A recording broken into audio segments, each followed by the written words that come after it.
नमस्कार साथियों इस दौर में ब्लैक मनी को व्हाइट करना कितना आसान है।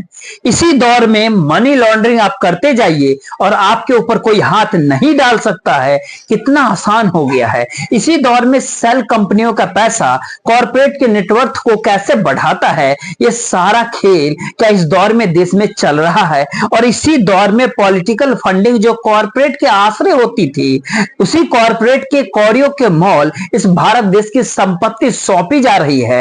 ये सारे सवाल होते हैं और इन सवालों के घेरे में कोई दूसरी परिस्थिति नहीं बल्कि इसी दौर में इलेक्टोरल बॉन्ड को लेकर के उठे हुए सवाल हैं। वही इलेक्टोरल बॉन्ड जिसके माध्यम से इस देश में कॉर्पोरेट ने 15,000 करोड़ रुपए से ज्यादा की फंडिंग राजनीतिक तौर पर 2018 के अप्रैल महीने से अब तक कर दी है।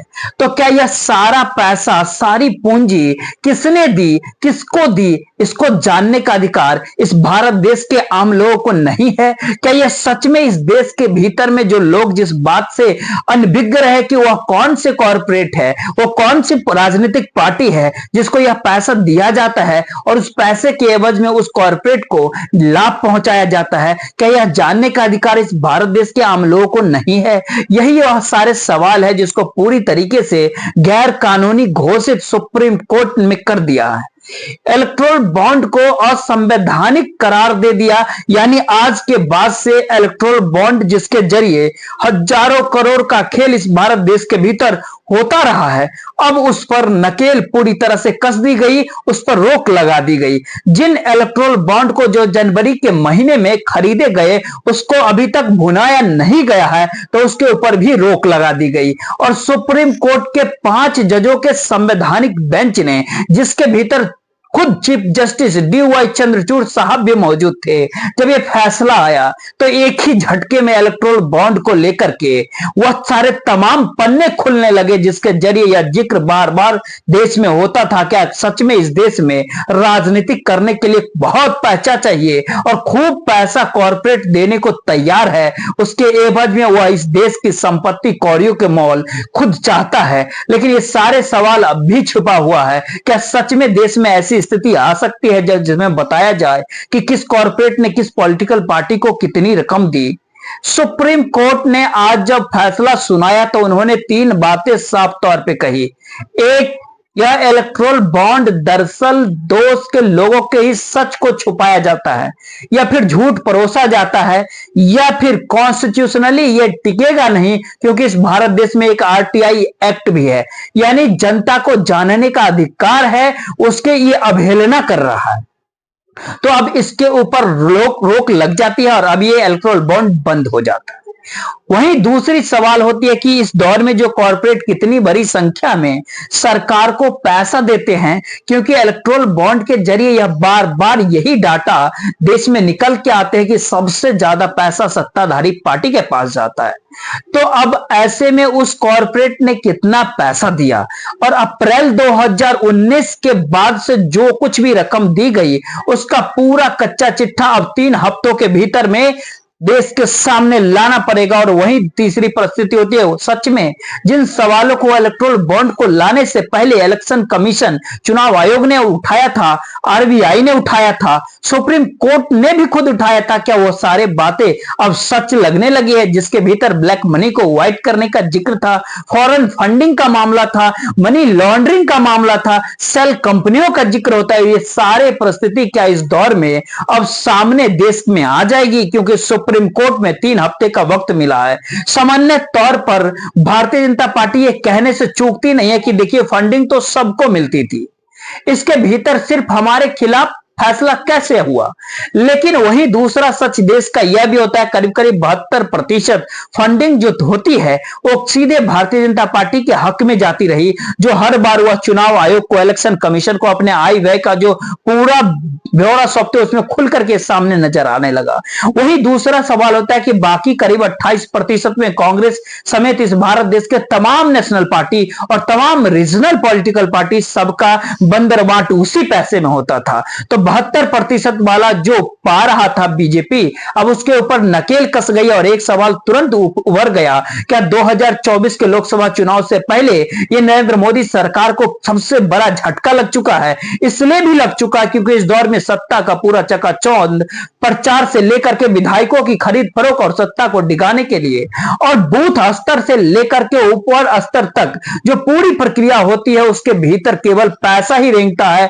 अब वो बंद हो जाएगा तो फिर क्या कोई भी यह सवाल कर सकता है? ये बहुत बड़ी पूंजी इस दौर में भारतीय जनता पार्टी के पास है। वहीं दूसरी राजनीतिक पार्टी के तुलना में यह पूंजी 1-2 गुना नहीं, भारतीय जनता पार्टी के पास करीब 10 गुना ज्यादा है जो इस दौर में उसने अपनी कमाई कर ली है। तो एक पल के लिए आज उन सारे किताब के पन्ने को पलटा जाए और देखा जाए कि दरअसल इलेक्टोरल बॉन्ड के असंवैधानिक होने का असर कितना व्यापक पड़ने वाला है। चीफ जस्टिस डीवाई चंद्रचूड़ साहब, justice Sanjiv Khanna, justice BR Gavai, justice JB Pardiwala और जस्टिस मनोज मिश्रा की 5 सदस्यीय बेंच ने ये सुरक्षित रखा था इस मामले को। थोड़ा सा पीछे आप जाएंगे तो आप याद होगा, दरअसल मार्च अप्रैल 2018 से इलेक्ट्रोल फंडिंग शुरू हुई थी। 2 जनवरी 2018 को ये नोटिफाई किया गया था, लेकिन 2017 के भीतर ही इसको चुनौती दे दी गई थी और चुनौती देते समय जो अलग अलग राय निकल करके आई थी, आज उन्हीं सारी बातों का जिक्र सुप्रीम कोर्ट के भीतर हुआ। और उसी दौर में एक पल के लिए आप देखेंगे तो उस समय सुप्रीम कोर्ट ने क्या कहा था, 2017 की बात कर रहे हैं, तो उस दौरान कहा था इलेक्टोरल बॉन्ड के जरिए काले धन को कानूनी अमली जामा पहनाया जा सकता है। विदेशी कंपनियां सरकार और राजनीतिक को प्रभावित कर सकती है भारत में, क्योंकि कौन खरीद रहा है इसकी जानकारी केवल एसबीआई को होगी। अब एसबीआई को ही यह पावर दिया गया था कि आप इलेक्टोरल बॉन्ड बेचेंगे, और इलेक्टोरल बॉन्ड कौन दे रहा है, कौन ले रहा है, इसकी जानकारी केवल एसबीआई को होगी और सरकार को इसकी जानकारी की जरूरत ही नहीं पड़ेगी भी। क्यों? क्योंकि जनता की इसकी जरूरत जाननी चाहिए, तो क्योंकि इसके एवज में कोई भी मुफ्त में धन दान करता नहीं किसी को। ये मंदिर नहीं है, राजनीति का अखाड़ा है और इस बात को समझना चाहिए। सुप्रीम कोर्ट के भीतर इसी बात को पकड़ लिया और इलेक्शन कमीशन उस दौर में कहता था चंदा देने वाले का नाम गुमनाम रखने से पता लगाना संभव ही नहीं होगा कि राजनीतिक पार्टी ने जो पूरी की पूरी धारा 29/B का उल्लंघन कर चंदा लिया है या फिर नहीं लिया है। वही विदेशी चंदा लेने वाले कानून के भीतर भी बेकार हो जाएंगे, क्योंकि इस देश में रोक लगी थी कि आप फॉरेन फंडिंग नहीं कर सकते। आप किसी भारत की कंपनी में अगर कोई सब्सिडरी बाहर खोली या फिर बाहर की किसी कंपनी ने भारत के भीतर अपनी सब्सिडरी खोली और उसी माध्यम से वो सारे चंदा अगर दे रही है, उस चंदा देने के एवज में विदेशी कंपनियों को लाभ अगर भारत की इकोनॉमी पॉलिसी के तहत अलग अलग योजनाओं के माध्यम से अगर मिल रहा है, तो फिर इसको पकड़ेगा कौन और जानेगा कैसे? उसी दौर में आरबीआई ने भी बताया था कि दरअसल इलेक्टोरल बॉन्ड मनी लॉन्ड्रिंग को बढ़ावा देगा, इसके जरिए ब्लैक मनी को व्हाइट करना संभव होगा। अब आप एक पल के लिए सोचिए कि उस दौर में आरबीआई भी, सुप्रीम कोर्ट था, इलेक्शन कमीशन का, सभी लोग कह रहे थे ये गलत है। इसके बावजूद भी वही संसद की ताकत, वही पार्लियामेंट की बहुमत का जोर और 2018 के बाद से इस भारत देश में इलेक्टोरल बॉन्ड का खेल शुरू हो गया। इस इलेक्टोरल बॉन्ड के जरिए कितना पैसा किस रूप में उगाही की गई, ये सरकार क्या कहती रही? अगर जरा इस किताब के पन्ने को पलटिएगा तो सरकार ने क्या कुछ कहा? केवल एक ही बात कही कि दरअसल जो सॉलिसिटर जनरल तुषार मेहता थे, जब वो सुप्रीम कोर्ट के भीतर अपनी सरकार की तरफ से बातें रखते थे तो उनका कहना होता था किसने कितना पैसा डोनेट किया ये सरकार जानना चाहती ही नहीं। चंदा देने वाला ही अपनी पहचान छिपा करके रखना चाहता है, वह नहीं चाहता है कि किसी दूसरी पॉलिटिकल पार्टी को इसको पता चले। और उन्होंने उदाहरण दे दिया, अगर मैं कांग्रेस का चंदा दे रहा हूं तो मैं नहीं चाहूंगा कि भारतीय जनता पार्टी वालों को इसको इस बात की पता चले। और इसी इलेक्टोरल बॉन्ड को लेकर के कांग्रेस की ओर से जया ठाकुर ने अपील कर दी थी और उसके साथ सीपीएम ने भी अपील किया था और उसके साथ association for democratic reform ADR ने भी यह अपील किया था कि पता तो बिल्कुल चलना चाहिए। कौन कह रहा है कि नहीं पता चलना चाहिए और इसे क्यों देश से छुपाया जा रहा है? सरकार ने इन बातों को इग्नोर कर दिया और एक के बाद एक 2019 के भीतर जब पहली बार इसकी सुनवाई शुरू हुई थी तब चुनाव देश में लोकसभा का सामने था और इसको टाल दिया गया और होते होते देख लीजिए 2023 के भीतर जब दोबारा तिवारा चौवारा मामला चलते चला गया, अलग अलग पार्टी अलग अलग याचिकाओं के जरिए ये मामला जुड़ते चला गया, तो 1 नवंबर 2023 को सुप्रीम कोर्ट में सुनवाई शुरू हुई, जिसके बाद सुनवाई के बाद इस फैसले को सुरक्षित रख लिया गया। लेकिन यहां पर एक सवाल बहुत महत्वपूर्ण होता कि कितनी बड़ी पूंजी और कितने इलेक्टोरल बॉन्ड इस दौर में लिए गए, क्योंकि अब सुप्रीम कोर्ट ने बताया है कि हर कॉर्पोरेट को यह बात जानकारी देनी होगी किसने कितने इलेक्ट्रॉन बॉन्ड खरीदे, और यह भी जानकारी देनी पड़ेगी कि वह उसने किस पॉलिटिकल किस राजनीतिक पार्टी को बताया दिया। सुप्रीम कोर्ट ने यह नहीं कहा कि उसके बदले में सत्ता और सरकार ने उस कॉर्पोरेट को क्या लाभ पहुंचाया। यह काम तो आम लोगों का जानना समझना इस बात को है, क्योंकि इस दौर में कॉर्पोरेट का नेटवर्क कैसे बढ़ता है और इस भारत देश की जीडीपी तक नहीं बढ़ती। यानी इस दौर में कोविड काल के दौरान जब भारत की जीडीपी एकदम नीचे गिर गई, उस दौर में भी भारत के टॉप 20 बिजनेसमैन के नेटवर्क बढ़ रहा था। टॉप 20 में से टॉप 3 कॉर्पोरेट के दुगुनी होने की स्थिति में थी। कौन सा पैसा, कौन सा पूंजी का खेल था। इस दौर में सरकार ने क्या कुछ बेच डाला, इस बातों का जिक्र तो हर बार हुआ है कि हर पब्लिक सेक्टर के भीतर कितने शेयर सरकार ने किस प्राइवेट पार्टी को बेच दिए, कितनी कम कीमत में बेच दी, कईयों को कंपनियां बेच दी, कई भारत सरकार की कंपनियों के ऊपर रोक लग गई क्योंकि उस फील्ड के भीतर प्राइवेट कॉर्पोरेट आने को तैयार था। यानी ये कहे प्राइवेटाइजेशन के हक के लिए इस भारत देश की इकोनॉमी पॉलिसी को ही बदल दिया और उसी को विकास, डेवलपमेंट और इंफ्रास्ट्रक्चर से जोड़ दिया। अब सवाल उठता है, जिस बात का जिक्र सुप्रीम कोर्ट में हुआ कि दरअसल अब आपको बताना पड़ेगा कब से लेकर के अब तक 27,137 इलेक्ट्रल बॉन्ड जो होते हैं वो खरीदे गए हैं, तो इन सारे की कुल कीमत 15,946 करोड़ रुपया होता है। आप खुद ही सोच करके देखिए, अगर औसत भी निकालिएगा इस 15,946 करोड़ रुपए में से, तो 11,000 से ज्यादा का erectile bond Bharatiya Janata party के खाते में गया। हालांकि यह एक औसत होती है, अलग अलग साल में अलग अलग तरीके से यह केवल औसत है। और 2019 के लोकसभा चुनाव से ठीक पहले 2,555 करोड़ का erectile bond Bharatiya Janata party के खाते में गया था। उस समय कांग्रेस के पास गया था 318 करोड़। जो पहले साल जब ये शुरुआत हुई थी, पहला फाइनेंशियल ईयर 2018-19 के दौरान, तब भारतीय जनता पार्टी के पक्ष में जो इलेक्ट्रल बॉन्ड पड़ा था वो 1,450 करोड़ का, वहीं कांग्रेस के पास आया था 388 करोड़ का। 2020-21 के फाइनेंशियल वित्तीय वर्ष में बिल्कुल डल चल रहा था, उस दौरान बहुत कम इलेक्ट्रल बॉन्ड खरीदे गए, दिए गए, तो वह भी करीब करीब कांग्रेस को 10 करोड़ मिलते हैं, तो वहीं दूसरी तरफ भारतीय जनता पार्टी को करीब 22-23 करोड़ मिलते हैं, वह भी डबल मिलते हैं। लेकिन इसके बाद अगले साल देखिएगा, जब चीजें धीरे धीरे अनुकूल हुई 2021-22 के दौरान, तो कांग्रेस के पास गया केवल 236 करोड़, भारतीय जनता पार्टी के पास गया 1,032 करोड़। यह एक स्थिति होती है जो कि इलेक्शन कमीशन के जरिए निकल के आता है। उसने अपने तौर पे सौंपा था कि हमने ये सारा डाटा दिया, लेकिन अभी भी वो अनसुलझा कि वो कौन सा कॉर्पोरेट है और इस दौर में क्यों बार बार कांग्रेस अडानी को टारगेट करती है और पहले अंबानी का नाम लेने से भी चूकती नहीं थी। इस दौर में अंबानी को लेकर के एक खामोशी है, कांग्रेस ने चुप्पी साध दिया, लेकिन अडानी का नाम अभी भी राहुल गांधी खुले तौर पर देश में लेते हैं। और इस हिडेनबर्ग की रिपोर्ट जब इस देश में आई, शेयर बाजार में हड़कंप मचा, एक ही झटके में करीब करीब एक दो नहीं, करीब कहे तो बहुत बड़ी संख्या में लाखों करोड़ों रुपए इस वैल्यूएशन के तहत गायब हो गया। जो कहा जाता है कि 10 से 12 लाख करोड़ का पूरा खेल था, उसका झटका भी किसी कंपनी को लगा नहीं, बल्कि दोबारा वो कंपनी खड़ी हो गई। वहीं सुप्रीम कोर्ट ने उसको क्लीन चिट दी, सेबी के कामकाज को सही बताया। हालांकि दोबारा एक पिटीशन दाखिल हुई, लेकिन रिव्यू पिटीशन जिसमें कहा गया आपने सही नहीं किया, तो क्या पूरा का पूरा ये जो नेक्सस चलता है 2024 के लोकसभा चुनाव से पहले, एक ही झटके में सुप्रीम कोर्ट ने इसको तोड़ दिया है क्या? अब इसको आसान तौर पे अगर समझिए कि क्यों इस बात का जिक्र इस समय करने की जरूरत है। फरवरी का महीना 2024 का चल रहा है। 2024 के लोकसभा चुनाव के मद्देनजर अगर देखिए, मार्च और अप्रैल में पूरा खिड़कियां खुलती है जिसमें इलेक्ट्रल बॉन्ड खरीदा जाता, पॉलिटिकल पार्टी को फंडिंग होती। आप फिर सोचेंगे कितनी फंडिंग होंगे।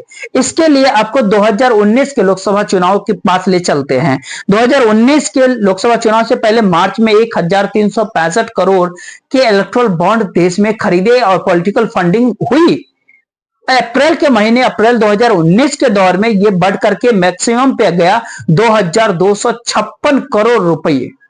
इलेक्ट्रल बॉन्ड खरीदी गई, इतनी की फंडिंग मार्च अप्रैल में होती है। और इस दौर में जो अलग अलग साल के भीतर जो फंडिंग होती है, वो कुल फंडिंग अगर 15,900 से कुछ ज्यादा करोड़ की होती है, तो इसका दूसरा सच होता है कि लोकसभा चुनाव के समय ही सबसे ज्यादा कॉरपोरेट से पैसे की मांग राजनीतिक पार्टी करती है। और राजनीतिक पार्टी बताती है कि हम सत्ता के भीतर आ गए तो आपको क्या कुछ मुफ्त दे देंगे, क्या कुछ देंगे। इस दौरे में बार बार कहा जाता है कि नरेंद्र मोदी सत्ता तीसरी बार लौट रहे हैं। खुद प्रधानमंत्री नरेंद्र मोदी संसद के भीतर हो या संसद के बाहर हो, 3.0 का जिक्र करने से वो घबराते नहीं हैं और कहते हैं कि आने वाले समय में जब वह जीत करके आएंगे तीसरे टर्म में तो क्या कुछ करेंगे, कैसे बड़े बड़े निर्णय लेंगे। इस बड़े बड़े निर्णय के बराबर अगर आप एक रेखा खींचिएगा तो बड़े निर्णय का मतलब इस भारत देश में इंफ्रास्ट्रक्चर का डेवलपमेंट होता है। बड़े निर्णय का मतलब इस भारत देश के भीतर में कॉर्पोरेट की मनी को रोटेशन के भीतर लेकर के आने का है। और बहुत बड़े निर्णय का मतलब इस भारत देश के भीतर कॉर्पोरेट के नेटवर्क को इतना बढ़ा देना है कि इस भारत देश की जीडीपी का साइज बढ़ जाए। और जिसका जिक्र प्रधानमंत्री नरेंद्र मोदी बार बार करते हैं कि भारत दुनिया की तीसरी बड़ी इकोनॉमी हो जाएगी। तो इसका दूसरा पहलू यह भी होता है कि जब भारत देश 10वें नंबर की इकोनॉमी था 2014 के लोकसभा चुनाव के आसपास, उस समय भारत की असमानता मौजूदा वक्त के असमानता से आधे से भी कम थे। और दूसरा सच ये भी होता है कि प्रति व्यक्ति आय, पर कैपिटा इनकम और प्रति व्यक्ति कर्ज पर ये दोनों जो है इस दौर में दुगुने से ज्यादा हो जाते हैं। प्रति व्यक्ति आय कम हो गई और प्रति व्यक्ति कर्ज बढ़ गया। जीडीपी के बराबर कर्ज होने की स्थिति में की चेतावनी आईएमएफ और वर्ल्ड बैंक दे रहा है। तो क्या इस दौर की इकोनॉमी परिस्थितियों ने कॉर्पोरेट के लिए सारी पॉलिसी को बनाया? अब ये सारे सवाल इसलिए भी देश में महत्वपूर्ण होता है क्योंकि अगर एक एक साल को आप देखना शुरू करेंगे, 2019 के लोकसभा चुनावी वर्ष होता है, 2024 लोकसभा का चुनावी वर्ष होता है। 2019 में मैक्सिमम ज्यादा से ज्यादा 5,069 करोड़ रुपए के इलेक्ट्रल बॉन्ड खरीदे बेचे गए देश में। वही 2018 में यह 1,054 करोड़ रुपया का, 2019 के भीतर यह 5 गुना बढ़कर के 5,069 करोड़ रुपया का। 2020 में कोविड काल के दौरान ये घट करके 363 करोड़ रुपया आ जाता है। और 2021 के भीतर ये दोबारा से बढ़ना शुरू हो जाता है और 1,501 करोड़। वहीं 2022 के चुनाव आपके मन में आएगा, कहां कहां राज्य में चुनाव था, क्यों कर्नाटक महत्वपूर्ण होता है, क्यों इस दौर में 2023 के भीतर में जो 3 राज्यों की चुनावी जीत, उसमें तेलंगाना को भी देखिए चौथा राज्य। इसी दौर में 3,703 करोड़ के इलेक्ट्रल बॉन्ड लिए गए, बिके।